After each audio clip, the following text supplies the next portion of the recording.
Juan Speaker es un pastor y líder incansable con una trayectoria de más de 50 años de ministerio, la mayor parte de ellos en México. Esposo de Marla, padre de 3 hijos y abuelo de 3 nietos, el pastor Speaker tiene una maestría en teología y un doctorado en divinidades. Es el fundador de la Iglesia Más Vida, una institución realmente influyente que ha cambiado la forma en que definimos comunidad y que ha llevado el mensaje de Jesús por casi 40 años. Hoy honramos a Juan Speaker como un pilar de la iglesia en Latinoamérica. Recibámoslo con un fuerte aplauso.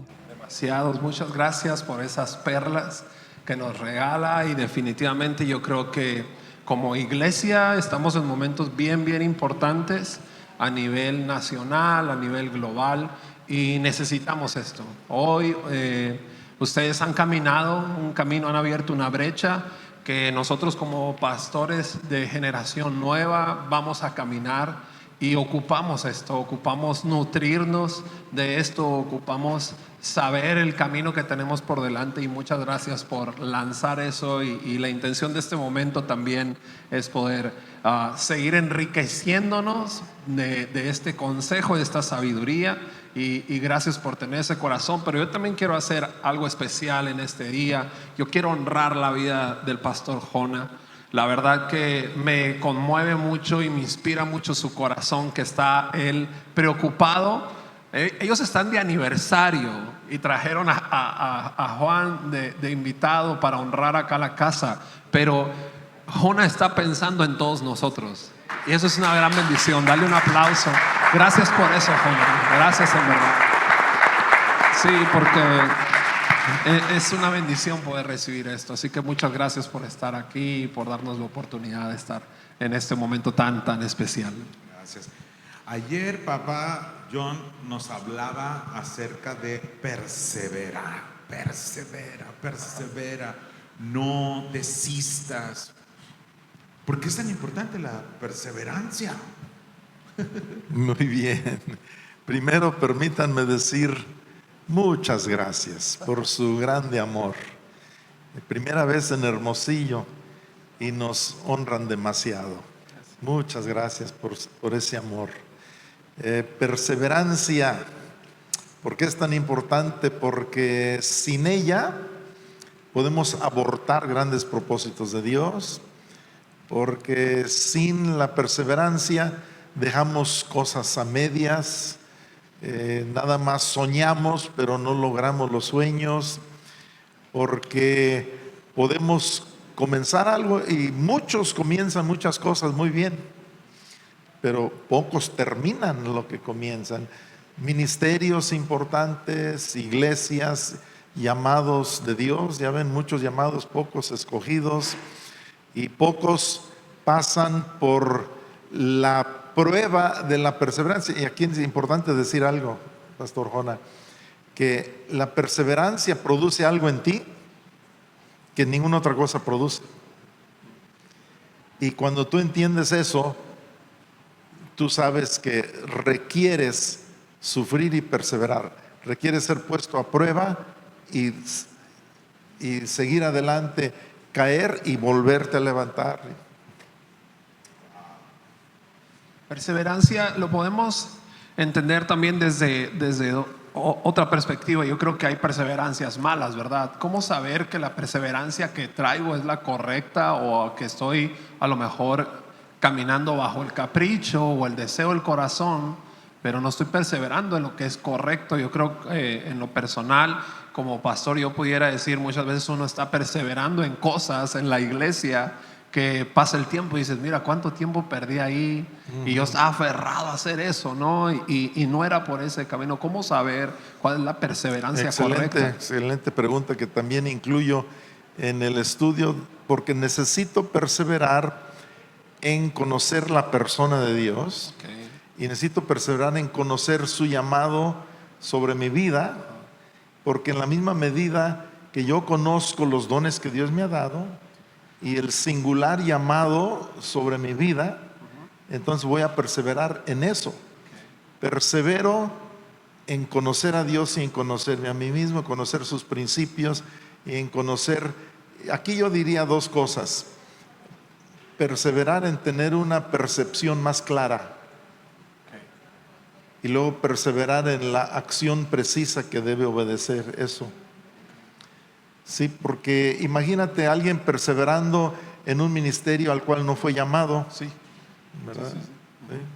Pasa demasiado, yo creo, ¿verdad? Sí. O muchas veces estamos trabajando hacia áreas o labores que quizá porque vemos a nuestro alrededor y otra persona lo está haciendo y le dio resultado, pensamos que es hacia allá, el llamado que Dios puso en mí. Y es muy interesante el saber esto de parte de usted, porque si hay alguien que podríamos decir ya tiene definido el llamado para nosotros como jóvenes en esto, uno todavía le llegan los pensamientos de, ¿y me habrá hablado Dios a mí? O sea, ¿y me habrá llamado Dios? Todavía estás en ese conflicto, pero qué importante saber definir el llamado, porque eso a final de cuentas va a enfocar nuestras vidas y va a enfocar nuestra energía. A propósito, disculpa la interrupción, Sí, adelante. que conocer el llamado de Dios sobre nuestras vidas también es un proceso gradual.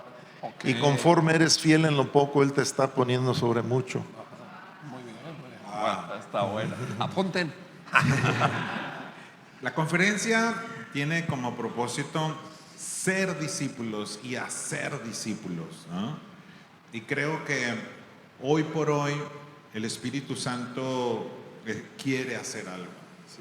¿Qué está diciendo el Espíritu Santo a la iglesia en este tiempo? A la iglesia mexicana, a la iglesia latinoamericana. Qué importante es saber qué quiere el Espíritu Santo, ¿no? Conocer más la esencia, conocer más verdadera unción y no nada más ruido y escándalo. Conocer profundidades del amor de Dios, de la sencillez de Dios, del poder de Dios. Yo diría que el Espíritu Santo dice a la iglesia: conozcan verdadera humildad, verdadera unidad, verdadero avivamiento, siguiendo el avivamiento de Jesús. Yo diría que Dios habla a la iglesia en México que es tiempo de evaluar y de agradecer lo que se ha logrado, pero de una búsqueda intensificada, renovada del rostro de Dios y de lo que Él espera de nosotros hoy, porque no vivimos en este tiempo por coincidencia. Dios quiso que viviéramos en este momento histórico de México, de las naciones, y Dios tiene asignaturas singulares que tenemos que conocer, y realmente tiene que haber un vaciarnos de buscar ser alguien o de hacer algo para figurar. Tenemos que vaciarnos de eso y tenemos que unirnos al Espíritu de Dios, alinearnos con Él y movernos con Él en estos tiempos, porque Él no carece de sabiduría, Él no carece de poder, Él es la fuente de todo poder. Pero entonces, ¿por qué los problemas de la iglesia y del país están más grandes que los líderes? Porque los líderes no se han unido lo suficiente con la fuente de sabiduría y de poder. Entonces, yo sé que son respuestas un poco generalizadas, pero Sí.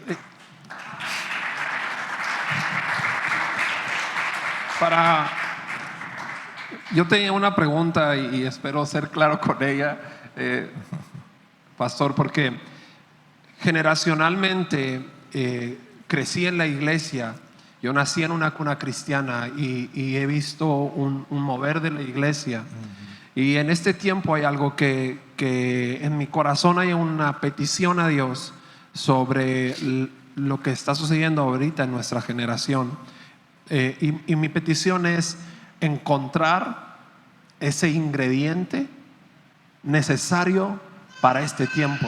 Porque si volteamos a ver, y lo platicábamos la otra vez también con Jona, Si volteamos a ver años atrás, yo creo que hubo moveres, ingredientes específicos que desarrollaron una conexión, una unidad, una formación de iglesia que hoy en día marca un paradigma, marca un camino, una brecha.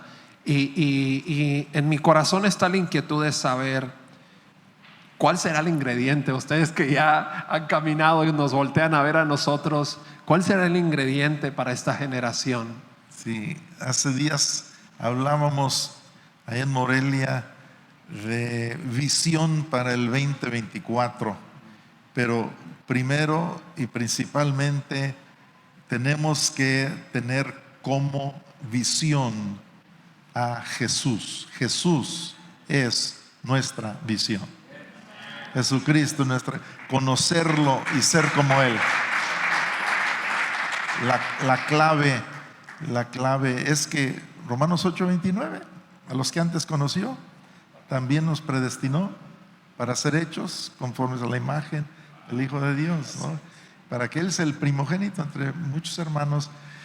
Conocer a Jesús y ser como Él, y es lo que el mundo. Y por ejemplo, hablando de avivamiento, hablando de alabanza y adoración y música, hablando de estrategias, de luces, de humo, de colores, hablando de modelos de presentación del Evangelio, hablando de todo eso.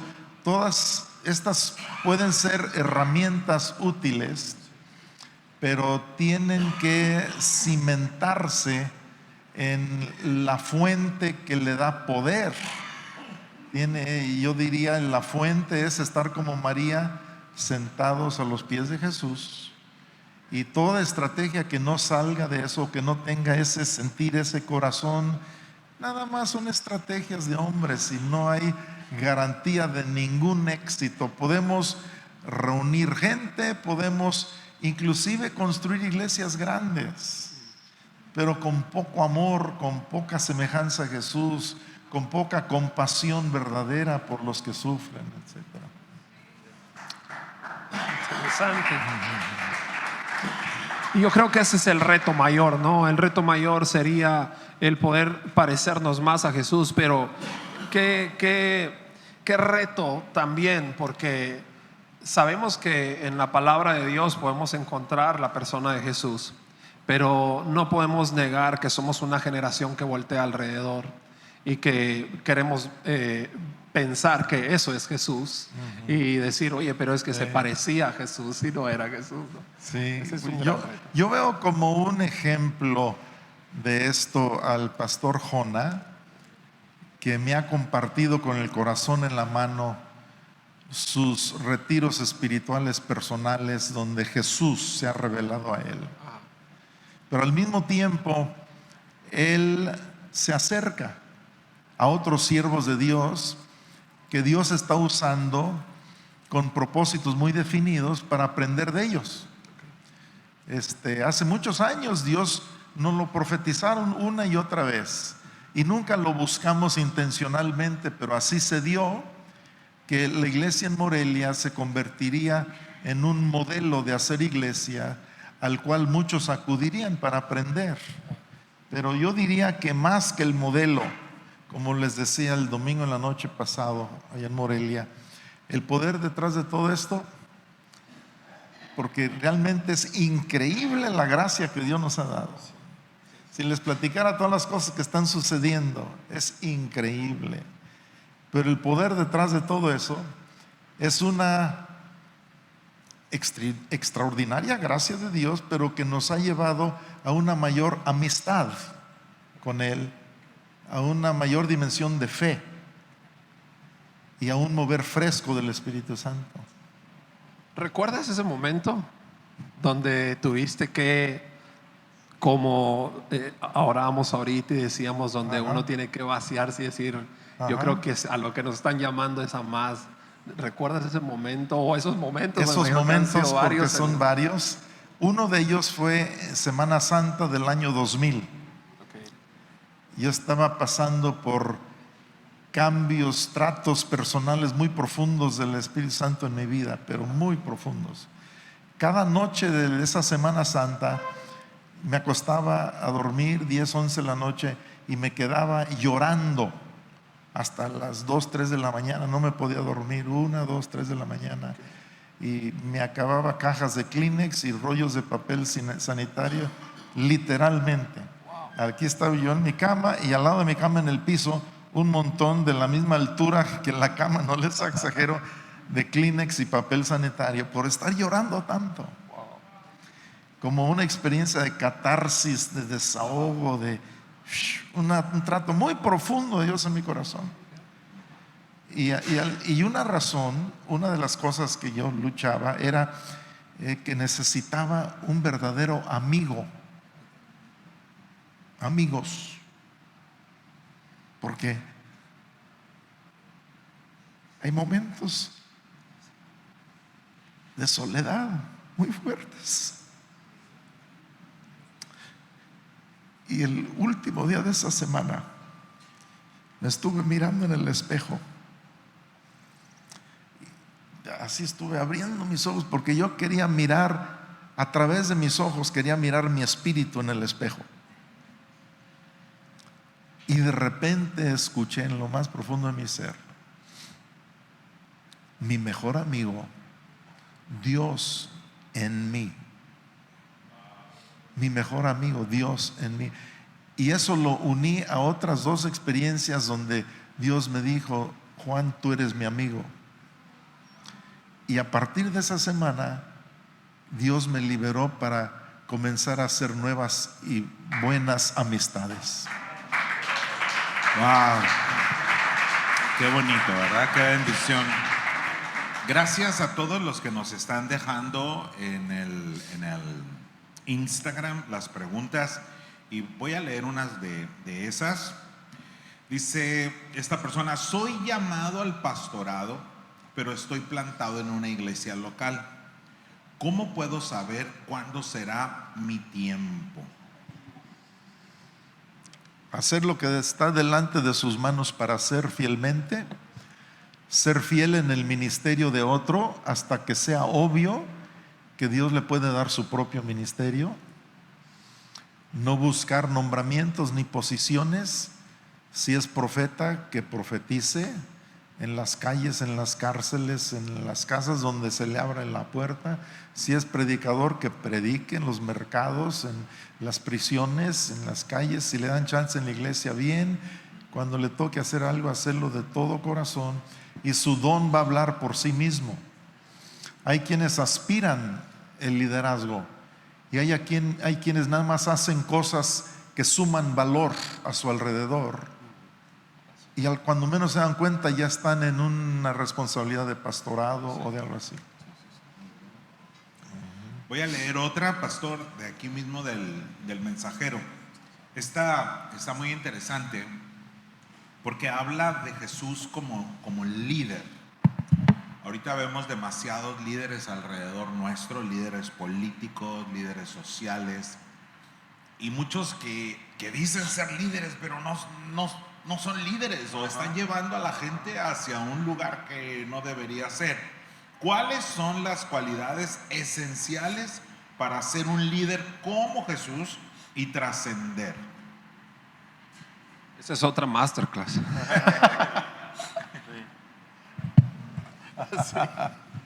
Bueno, un líder nato, sin buscar tener o recibir un título o un nombramiento, es uno que vive y lidera con su ejemplo. El ejemplo es el mejor maestro. Es uno alrededor del cual se suman personas de forma muy natural. Algunos dicen ser líderes, pero voltean para atrás y nadie los está siguiendo. Entonces, un líder es alguien que, como un imán, que atrae de forma orgánica, natural, quienes quieren estar con él, quienes quieren pedirle su opinión, preguntarle su opinión, o pedir un consejo. Entonces, por un lado, sí, todos tenemos capacidad de tener influencia y ser líderes en un sentido, y podemos crecer y mejorar nuestro liderazgo, por supuesto. Pero hay algunos líderes llamados a tareas muy oportunas, muy singulares históricamente. Moisés, Abraham, Moisés, José, David, etcétera, ¿no? En la Biblia y en la actualidad también. Entonces, cuando se ve humildad en alguien, es muy posible que sea un auténtico líder. Cuando se ve compasión verdadera por los demás, se puede sospechar de que es verdadero líder, ¿no? Hay liderazgo ahí.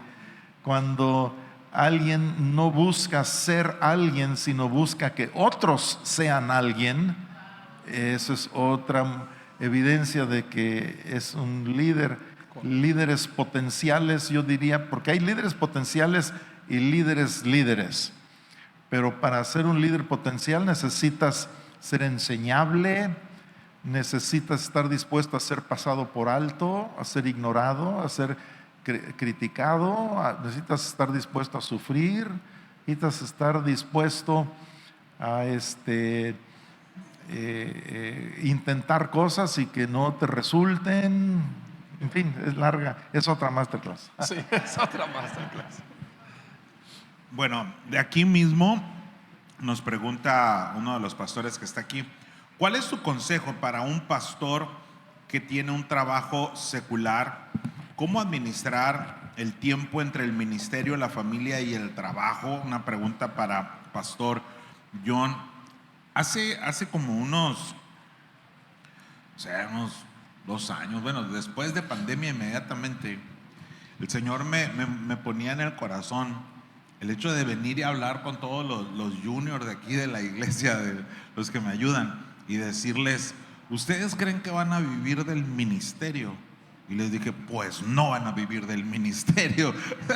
Les dije, deben tener un muy buen trabajo, una empresa, un negocio que les solvente todo lo que ocupan para tener una vida digna en sus casas y servir a Dios, ¿verdad? Servir a Dios. ¿Por qué? Porque el reino de los cielos requiere de líderes bivocacionales en este tiempo, que también allá afuera le muestren a la gente y aquí adentro, porque de repente nos desvinculamos como pastores, les hablamos a las personas de dentro de la iglesia, pero nuestro 99.9% de nuestras relaciones son con gente cristiana y ellos están platicando el 99.9% con gente no cristiana y son dos lenguajes diferentes. Entonces, honro, bendigo a todos los pastores bivocacionales que ahorita somos la gran mayoría. Sí, más del 90% así lo son. Yo diría que alrededor del mundo he ido a algunos lugares muchas veces como España y la gran mayoría son bivocacionales.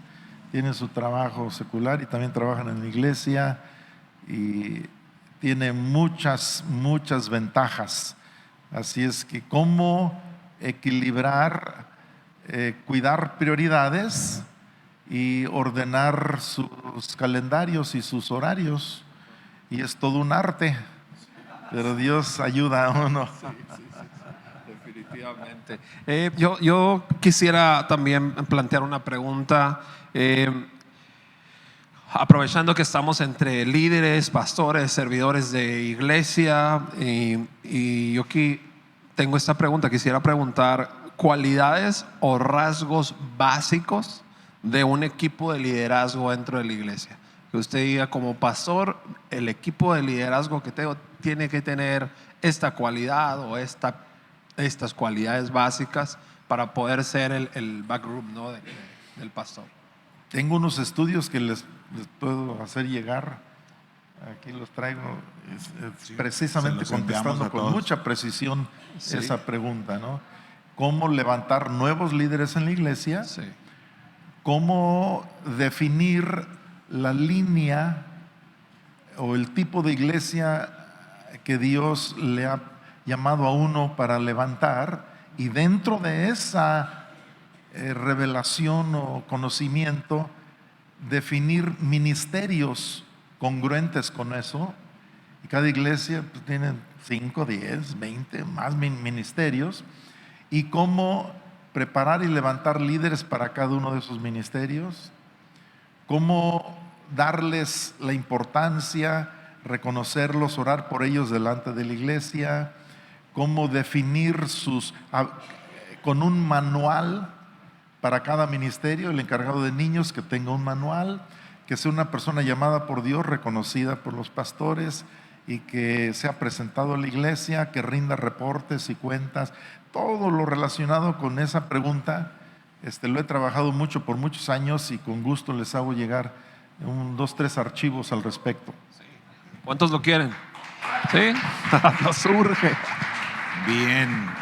Bien, son muchas preguntas, nos quedan 3 minutitos y lógicamente bendito sea Dios por pastores como usted, que a través de los años nos han enseñado a vivir por fe y que creo firmemente que es una generación de pastores que no se rajaban. Sí. Con dinero, sin dinero, con sí, lo que fuera, no en carro, en burro, ¿verdad? En carro sonapafas, como sea, sirviendo a Cristo, pastor. Y gracias porque nunca se rajaron, siempre creyeron, siempre confiaron. Dice, estas preguntitas, bueno, voy a leerlas todas y la que usted quiera contestar, pero están buenísimas todas. ¿Qué es lo que más disfruta de haber dedicado su vida al servicio a Dios? Es una. ¿Alguna vez ha tenido una crisis de fe? ¿Cómo la superó? Yo todos los lunes los tengo. Todos los domingos. Todos los domingos después de la iglesia. Señor, no, sí. ¿Cómo diferenciar cuándo es la voz de Dios, cuándo es tu pensamiento y cuándo es la voz del diablo? Eso le puse yo. Chiste. Si pudiera definir su relación con Dios en una palabra, ¿cuál sería? ¿Cómo podemos disciplinarnos para hacer un devocional diario y no fallar? Éntrale, no le saques. ¿Cómo saber cuál es el propósito en el reino de Dios? ¿Cuál sería su consejo para predicar y compartir la palabra? Bueno, son muchas, pastor, pero la que usted quiera o un poco de cada una. Un collage de todas. Sí. Vida devocional, tiempo diario a solas, quieto con Dios, requiere de un espacio específico, pero requiere de una conexión continua también, donde 10 veces, 100 veces al día digo: Espíritu Santo, háblame, ¿qué piensas de esto? Y buscar pensamientos más altos que los míos. Un versículo al día siempre me bendice. Otros devocionales donde lees unos versículos cada día, donde lees la Biblia en un año. Algunas veces lo he hecho. La mayoría de los años recientes no lo hago de esa manera. Uso diferentes formas. ¿Qué es lo que disfruto más? Yo diría tiempo quieto, a solas, de intimidad, de altas alabanzas y adoraciones a Dios, componiéndole alguna expresión fresca en el canto. Disfruto muchísimo de eso. Disfruto ver vidas transformadas por el poder de Dios. Nunca se acaba ese disfrute. Y seguirlo, una palabra para describir mi relación con Él: amistad, asombro continuo, gozo. Aparte de que decido ser una persona feliz todos los días, Dios me sorprende todos los días y crea razones para tener gozo. Bueno, ¿qué más? Bien, Abraham, ¿algo más que quieras comentar? No, nada más, pues muchas gracias. Gracias por este tiempo, gracias por esta siembra tan importante y gracias por todo lo que se ha construido en todo este tiempo. Creo que el día de hoy me toca hablar como generación y debemos de despertar el compromiso hacia esas lágrimas que ustedes sembraron. Debemos de sembrar un compromiso como generación a todos ese dolor, quebranto que ustedes pasaron y que hoy nosotros estamos caminando para seguir cosechando esas lágrimas que ustedes sembraron, y gracias por todo eso que hicieron y que Muchas siguen gracias, haciendo, Abraham. por estar aquí. Muchas gracias, Jona. No, gracias Los quiero a usted, mucho. querido papá John. Gracias a todos, familia, y le demos un fuerte aplauso al Señor Jesús porque lo amamos, lo bendecimos y le damos un beso a nuestro Padre, ¿verdad? Amén. Bendiciones. Estamos despedidos.